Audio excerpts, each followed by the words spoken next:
everyone. Second Language Learning Theories 수업에 오신 걸 환영합니다. 이 강연은 SLA, 그러니까 Second Language Acquisition, 제2 언어 습득에 관한 수업입니다. 그래서 첫 번째 시간에 Lecture 1, 우리는 이제 SLA, Second Language Acquisition, Concepts and Domains라고 해서 이제 기본적으로 다루는 개념들과 그리고 이제 다루는 영역들이 있어요. 그렇죠? 그 부분이 어떤 것들이 있는지 짧게 살펴보고 가겠습니다. 일단 Second Language Acquisition, 이제 제2 언어 습득이라고 하는 이런 제목을 달고 있는데 여러분 Second Language라고 했을 때 이게 협의의 의미와 그리고 광의의 의미가 있다는 생각을 해두셔야 돼요.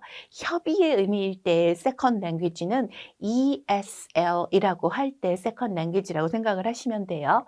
우리가 이제 Teaching Environment를 얘기할 때 EFL이냐 아니면 ESL이냐 이렇게 얘기를 할 때가 있잖아요. 근데 그때에는 English as a Foreign Language, 그러니까 비영어권 국가에서 영어를 가르치는 것, 그걸 EFL, 그리고 ESL은 영어권 국가에서 영어를 이제 가르치는 일, 이거를 ESL 해가지고 요거는 좁은 의미, 협의의 의미로 ESL을 얘기를 하는 거고, SL을 얘기를 하는 거고요. 여기서는 우리가 L2라고 얘기를 할 때 Second Language는 Any languages learned later than in the earliest childhood라고 해서 아주 어렸을 때보다 더 늦게 배우는 language는 다 우리가 second language라고 불러주고 세 번째로 배우는 언어, 네 번째로 배우는 언어, 다섯 번째로 배우는 언어 다 뭐라고요? 포함을 해서 다 second language라고 불러준다. 이렇게 얘기를 합니다.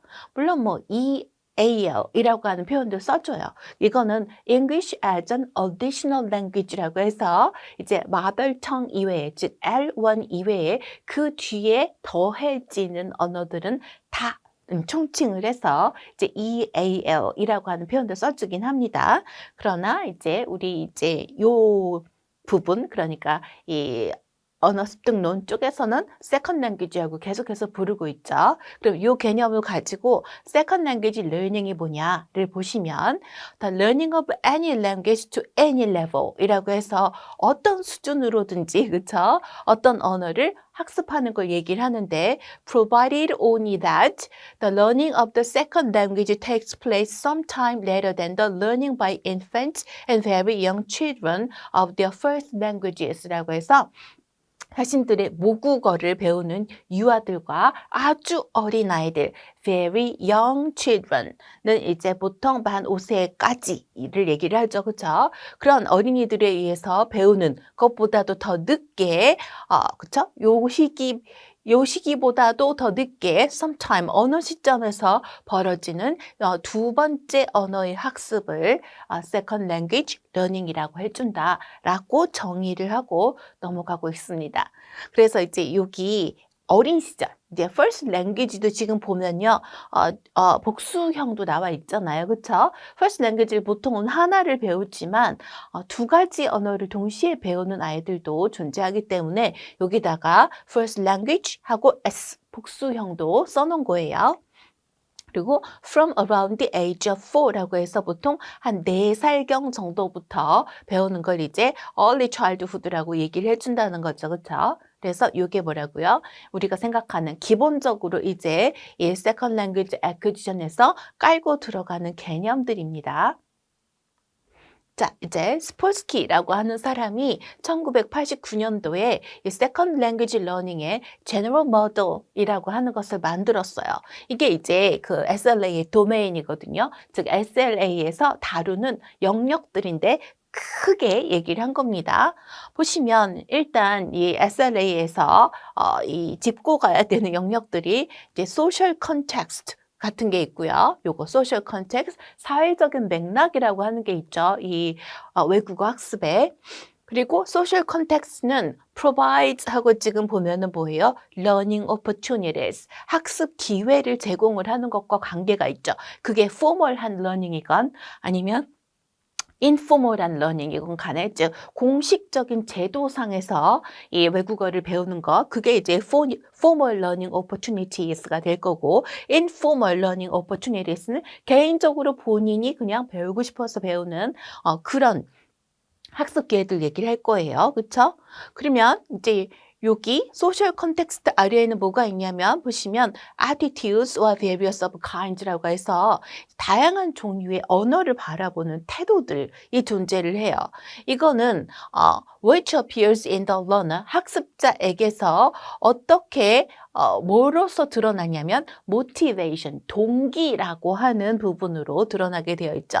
그리고 이 motivation이라고 하는 것은 which joins with other personal characteristics such as 이제 개인적인 특징들 요거를 이제 individual differences에 대충 넣을 수는 있어요. 이것과 함께 motivation이 작용을 한다라고 얘기를 하고 있는데 여기 이제 personal characteristics에 속하는 것들 age, 학습자의 나이 사실 요만큼이다 보냐면 이 language learning에 영향을 끼치는 팩터들이라고 보셔도 돼요. 그래서 age, 학습자의 나이, 얼마나 일찍 시작하느냐 의 문제가 여기에 있고요. 그리고 personality 하면 성격, 보통 성격 중에서 가장 큰 거는 얼마나 외향적이냐, 내향적이냐 이런 문제가 나올 수 있고요.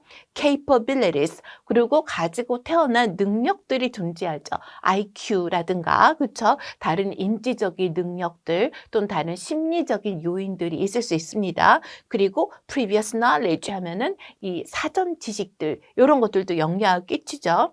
이런 것들, 이 모든 것들이 all of which explain the use the learner makes of the available 이라고 해서 뭐예요? 이게 학습자들이 이용 가능한 것들을 뭐예요? 가져다가 쓰는, 그렇죠? 모든 것들을 설명을 한다라고 얘기를 했으니까 이게 바로 제가 아까 말씀드린 individual differences를 만드는 그런 요인들이라고 보시면 돼요.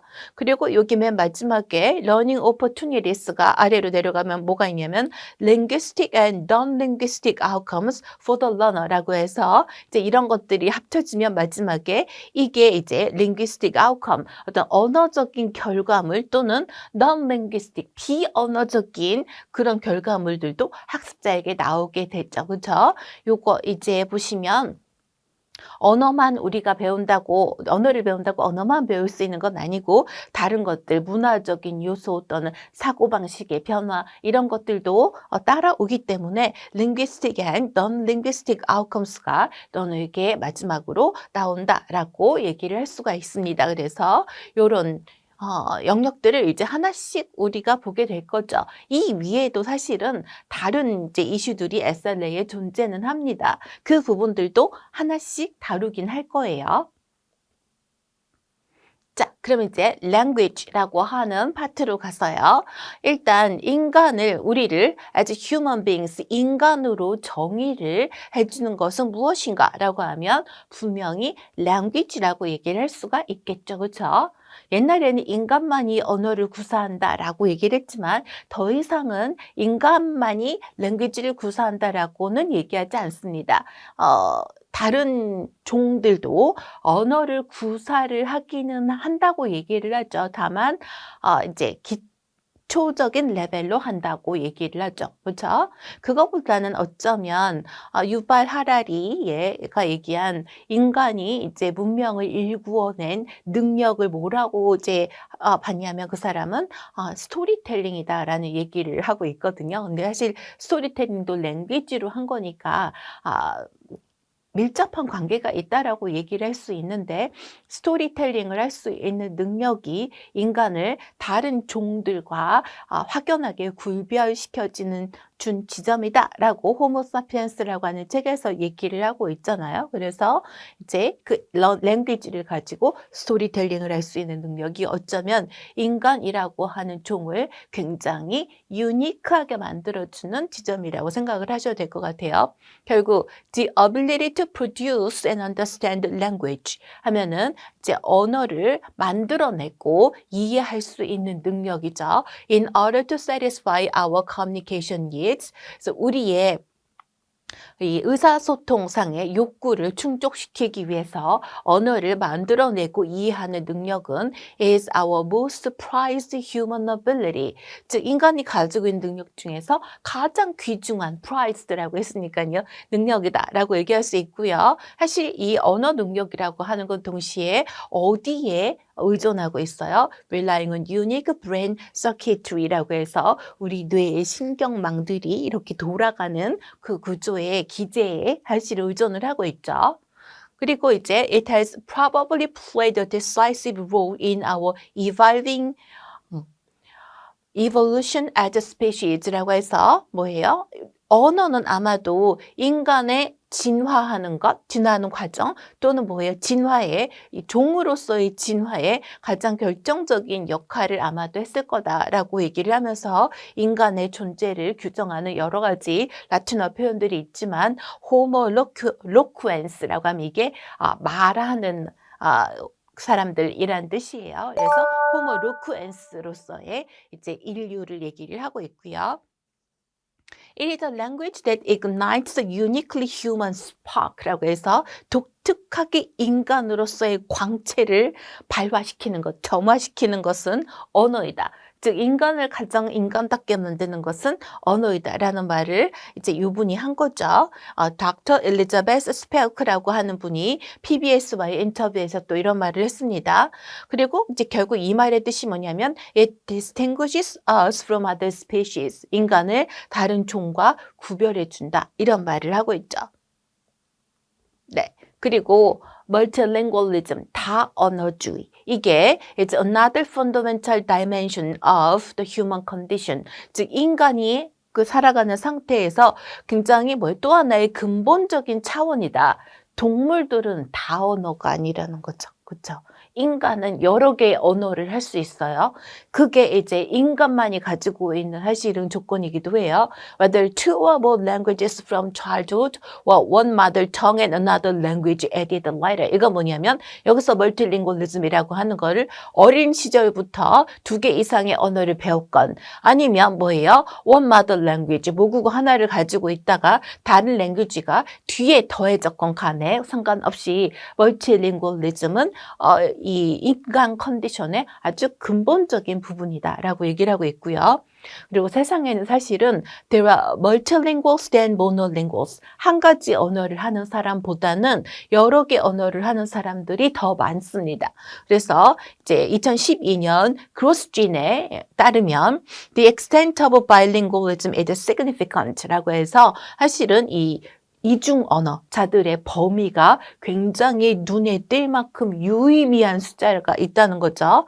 그래서 이제 이 25개 EU 국가들 중에서 56%가 바이링구얼이라고 얘기를 하고 있어요. 즉 EU가 사실 이거보다는 지금 회원국이 많습니다. 그런데 25개 EU 회원국들을 기준으로 보면 이 EU 회원국들의 시민들 중에서 56%가 2개 국어 이상을 하고 있는 사람들이다라고 얘기를 해서 생각보다 멀티링구얼들이 사실은 많죠. 그리고 영국 같은 경우에 제가 있었던 곳에서는 보니까 이제 인도 사람들이나 파키스탄 사람들 보면 언어 정말 되게 많이 하더라고요. 기본적으로 한 4개 국어나 5개 국어 정도를 하는 거예요. 제가 알던 인도 친구는 영국에서 태어난 인도 사람이니까 영어를 하죠. 그리고 이제 인도도 방언이 여러 가지가 있어요. 근데 그 중에서 구주라티라고 하는 자기 부모님의 출신 지역의 언어를 하고 또 인도 공용어를 하고 그 다음에 중고등학교 때 이제 독어나 불어 같은 거 배우잖아요. 그럼 4개는 기본적으로 그냥 해요. 그래서 4개, 5개 정도는 그냥 하고 있더라고요, 보니까요. 아랍 사람들도 마찬가지로 이제 이 아랍도 클래식 아랍이 있어서 이 경전을 읽기 위해서 그 코란을 읽기 위한 아랍어를 따로 배웁니다. 그래서 클래식 아랍 따로 있고 자기 출신 지역에 이제 아랍어들이 뭔가 있겠죠. 뭐 시리아어라든가 이집트어라든가 뭐 이런 게 쭉 있는데 그거를 하고 영어를 또 할 줄 알고 기본적으로 한 4개는 다 하더라고요. 이민자들이 보면요. 그래서 우리가 생각하는 것보다 멀티링구얼들이 굉장히 많습니다. 실은요.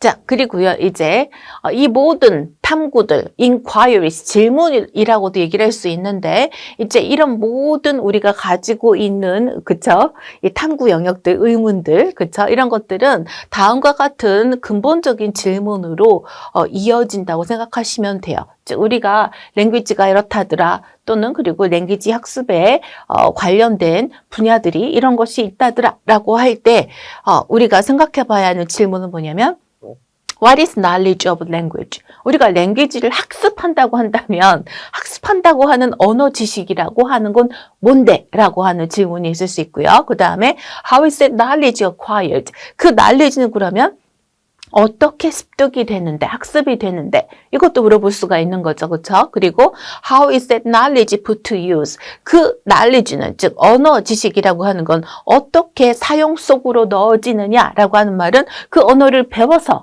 그걸 어떻게 써먹는데? 라고 하는 질문이 되는 거고 how is that knowledge implemented in the brain? 그럼 그 언어 지식이라고 하는 것은 뇌 속에 어떻게 심어지는데, 즉 우리 뇌 안에서 어떻게 처리되고 어떻게 장기 기억 안으로 들어가고 다시 불려 나오고, 이건 이제 뇌과학과 관련된 요새 얘기겠죠. 마지막으로 이제 요 부분 보시면요.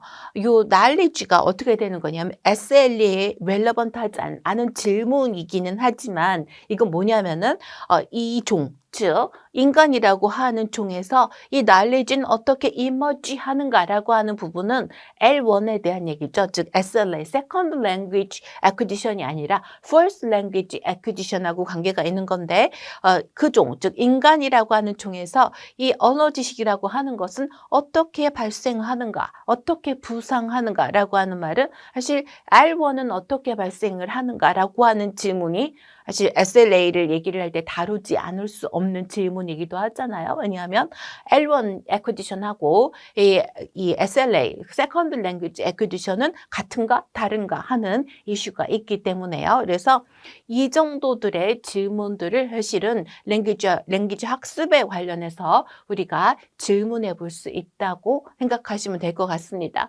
그리고 이제 앞으로 나오게 될 랭귀지 러닝 티오리들이 이런 지점들을 하나씩을 다 짚고 넘어가죠. 그렇죠?